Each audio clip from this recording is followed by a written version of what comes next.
আসসালামু আলাইকুম। আজকের ভিডিওতে দেখাবো কলি দিয়ে সুন্দর একটি প্লাজো কিভাবে কাটিং এবং সেলাই করতে হয়। একদম সহজ পদ্ধতিতে কলি দিয়ে তৈরি করব। দেখুন কিভাবে তৈরি করছি, চলুন তাহলে শুরু করা যাক। প্লাজোটি তৈরি করার জন্য আমি 2 গজ 4 গিরা পরিমাণ কাপড় নিয়েছি। নেওয়ার পরে কাপড়টি তেরসা অংশটুকু যে কেটে ফেলে দিলাম। দেওয়ার পরে কাপড়টিকে এভাবে 4 ভাঁজ করে নেব। 4 ভাঁজ করে নিয়ে নিচ দিয়ে একটু তেরসা কাপড় আছে একটু কেটে নেব।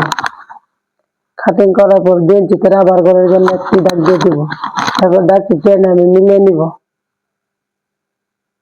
তারপর রাবার করার দাগ থেকে হায়ার মাপ নিয়ে নিব 16 ইঞ্চি।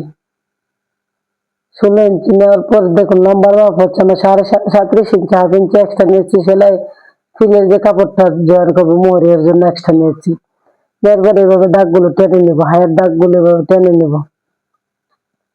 যেহেতু কলি হবে এই জন্য শেপটা হালকা দিতে হবে, এত শেপ দেওয়া যাবে না। তবে নিচের গের হচ্ছে 7 ইঞ্চি, 1 ইঞ্চি সেলাইয়ের জন্য এক্সট্রা নিলাম, 8 ইঞ্চিতে দাগ দিলাম।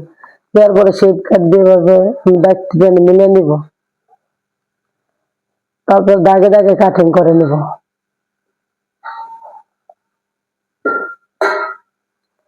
দাগে দাগে কাটিং দেখুন আমি কিভাবে দাগে দাগে কাটিং করছি, কোন দাগগুলো কাটতে হবে কোন দাগগুলো কাটা যাবে না ভালোভাবে দেখেন। তারপর মাথার জোড়া অংশ এগুলো আমি ছাড়িয়ে নিব। জোড়া ছাড়ানোর পরে আমি সাইড থেকে যে কাপড়টা বের হয়েছে ওই জায়গায় এই কাপড় দিয়ে আমি কলির কাপড়টা কাটবো। দেখুন কলি কাপড়ের সে বলতে যে এরকম তৈরি হয়ে রয়েছে, শুধু কেটে নেবো বাড়তি অংশটুকু। এই যে তারপর দেখুন কিভাবে আমি কলি কাপড়টি কাটিং করছি। কিভাবে জয়েন করবো তাও আমি সেলাই সময় দেখিয়ে দিব। এখন সেলাই দেখতে পুরো ভিডিওটি সাথেই থাকুন। তারপর আমি পায়ের মোড় যে ফিলের যে কাপড়টা যেটা রুলিং এর মোড়ের যে সেলাই দিব কাটিং করে নিলাম। এই যে দেখুন আমি কোথায় কাটিং করছি, কাটার পরে চিত্রটা ঠিক এরকম হবে। কাটিং শেষ, তারপরে চলুন সেলাই দেখিয়ে দিব। যারা আমার ভিডিওটি এতক্ষণ পর্যন্ত দেখে আসছেন তারা অবশ্যই একটি লাইক দেন, ভালো লাগলে কমেন্ট করুন আর বন্ধুদের মাঝে শেয়ার করুন। তো সেলাই কাপড়টি সেলাই করার জন্য প্রথমে আমি মোড় থেকে শুরু করলাম। প্রতি কাপড়টি প্রথমে জয়েন করব, জয়েন করার পরে এভাবে উল্টিয়ে টপসিং দিয়ে নিব। তাহলে মোড় সেলাইটি দেখতে লাগবে। 1 ইঞ্চি পরিমাণ মোটা রেখে আমি টপসিং দিব। দেখো মোড় সেলাই হয়ে গেছে। তারপরে যে মেইন যে টপিক যে কলি দিয়েছিল প্লাজো কাটিং এবং সেলাই, এই যে কলিটি জয়েন করছি আমি কিভাবে দেখেন। মেইন টপিক আজকে ভিডিও আমার এই এটা তো কিভাবে জয়েন করছি আপনারা দেখেন। কলি এক সাইড প্রথমে জয়েন করছি বডির সাথে, তারপরে আরেক পা নিয়ে এইভাবে জয়েন করে দেবো। এরকম হাই থেকে ধরে পর্যন্ত রাবার করে সেলাই পর্যন্ত এই দেখতে শুরু করবো। এই দিকটা আগে মাপটা নিয়ে নিব, এরপরে প্রথমটা শুরু করব। তো হয়ে গেলে দেখেন এক সাইড জয়েন করা আমার হয়ে গেল। তারপর আবার একটা ডাবল সেলাই দিয়ে দিব।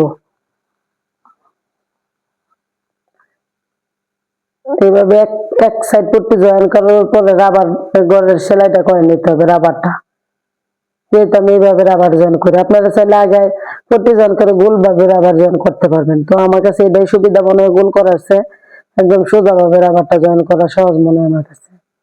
তো আমি পট্টি জয়েন্টের আগে রাবারটা জয়েন করে নিচ্ছি। আবার জয়েন করার সময় খেয়াল রাখবেন যেন রাবারের উপরে সেলাই না পড়ে, রাবারের সাইডে যেন সেলাই গুলো পড়ে। দেখুন আমি কিভাবে করছি, বাঁশ দিয়ে রাবার মধ্যে ফালাই নেই, রাবারের সাইড দিয়ে সেলাই ঘেসে ঘেসে নিয়েছি। আর বেশি মোটা করলে অসুন্দর দেখাবে, লুজ হবে। তো ঘুরে আসে এইভাবে একটু রাবার বেশি থাকলে ওটা টান দিয়ে ভিতর দিকে নিয়ে আমি ঘুরে সেলাইটা দিয়ে দিব। তারপর রাবার বসানোর পরে আরেক সাইডে পট্টিটি জয়েন করে নিব, আরেক সাইডে যে কলি ওগুলো জয়েন করে নিব। দেখুন আমি কিভাবে জয়েন করছি। তারপর আরেক সাইডে রাবার দিয়ে জয়েন করা বডিটা এই সাইড থেকে আনে আমি এভাবে শেষ হাইটা মেরে নেব। দেখুন আমি কিভাবে করছি, আপনারা ভালোভাবে খেয়াল করুন। হয়তো ভিডিওতে ভালো বোঝা যাচ্ছে না, কিন্তু আপনি একটু খেয়াল করে দেখলেই বুঝবেন। আমি আবার ডাবল একটি সেলাই দিয়ে দিলাম। দেওয়ার পরে রাবারটা বসিয়ে নিয়ে রাবারের মাঝখানে সেলাইটা দিয়ে দিব। এই যে এলাউসটা সহ একটা সেলাই দিয়ে দিব। এরকম মাঝখানে কাপড়গুলো বসিয়ে রাবারটা টান রেখে সেলাইগুলো দিয়ে দিব। দেখুন আমি কিভাবে দিচ্ছি, রাবার জোনটা আমার কাছে এইভাবে সহজ মনে হয়, আপনারা কে কিভাবে করেন কমেন্টে জানাবেন। আমার কাছে এরকম সব থেকে সহজ মনে হয়।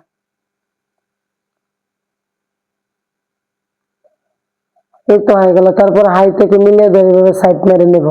হাই থেকে ধরার উদ্দেশ্য একটা, যদি ছোট বড় থাকে তো এই যে এতটুকু লম্বার মাঝখানে এটা খাওয়া দেওয়া যাবে, এরকম করবে না, মিলে আছে সুন্দরভাবে মিলে গেছে পয়েন্ট। এই যে এইভাবে 1 ইঞ্চি পরিমাণ রেখে আমি সাইড মেরে নেব। দেখুন আমি কিভাবে সাইড মারতেছি, এইভাবে সাইড মারা হয়ে গেল। তারপর আমি আবার একটু ডাবল সেলাই দিয়ে দিব, যেহেতু কাস্টমাইজ করার ড্রেস অবশ্যই ডাবল সেলাই দিতে হবে। এই তো হয়ে গেল আমার প্যান্ট প্লাজো কাটিং, কলি দিয়ে প্লাজো কাটিং এবং সেলাই। আমার ভিডিওটি যদি ভালো লাগে চ্যানেলটিকে সাবস্ক্রাইব করে পাশে থাকা বেল আইকনটিতে ক্লিক করবেন। ধন্যবাদ সবাইকে।